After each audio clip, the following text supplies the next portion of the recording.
Amanda Lemos, she returns fighting Iasmin Lucindo. We're noticing a theme here, right? You got the people who've had their opportunity. Now they're feeding them to the young guns who are trying to come up. And I think that this is another one that is, it's interesting, brother.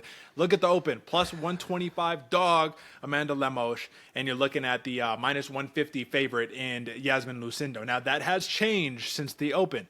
Plus 115 dog for Lemos, minus 135 for Lucindo.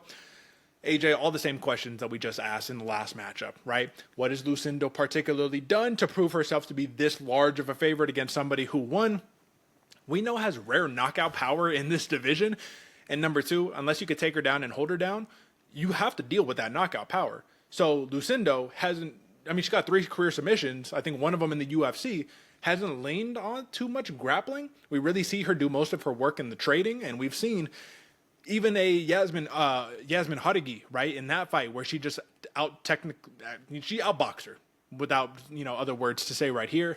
I think Lemos, man, I don't think she's going to need to go through that technical battle. I think one good shot, that can end the fight. What do you think?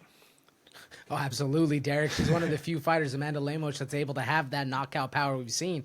I mean, especially with a fighter who's willing to advance in not unwavered, but like unprotected. And I don't want to say like not hands up, right? But kind of just blitz into attacks.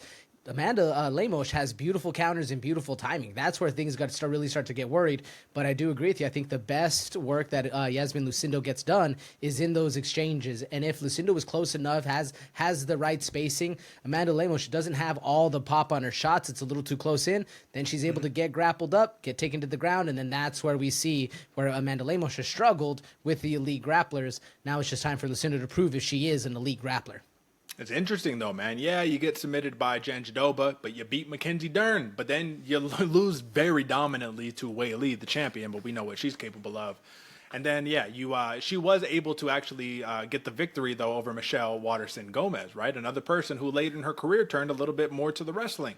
So she's not unproven in the grappling. I just think that this is, again, a price tag that I cannot take in good faith. I think Lucindo is good, brother. Don't get me wrong, man. She's young. She's got a ton of experience. And now she's getting these level of fights that are going to take her to that next level. But it's hard to deny the experience Lemos has. I don't really have much on this fight other than if she can avoid the takedown, it's a matter of can you stay away from the big power shot. We know she's rooted, she's down, she's planted, and she's ready to pop it on you.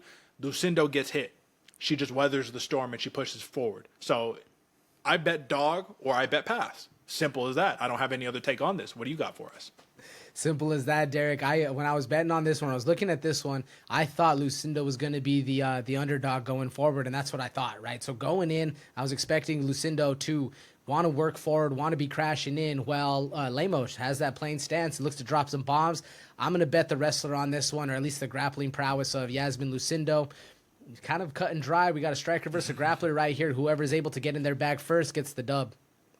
I disagree. Lucindo's not a grappler, dude. You know what I mean? She's a striker. This is a striker-striker matchup. So that's why. If this was a striker-grappler matchup, I would have a different take.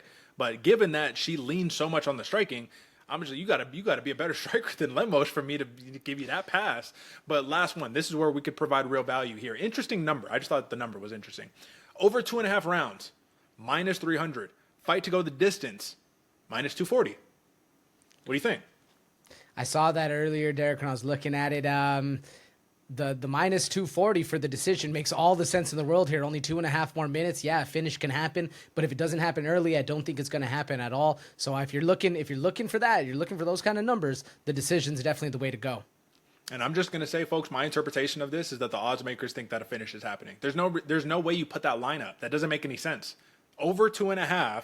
Minus 300, meaning that this fight ends, but it probably ends late. Go the distance, minus 2. It doesn't make sense. So one of those lines has to be wrong. So take that for what it's worth. We just do a little analysis for you. And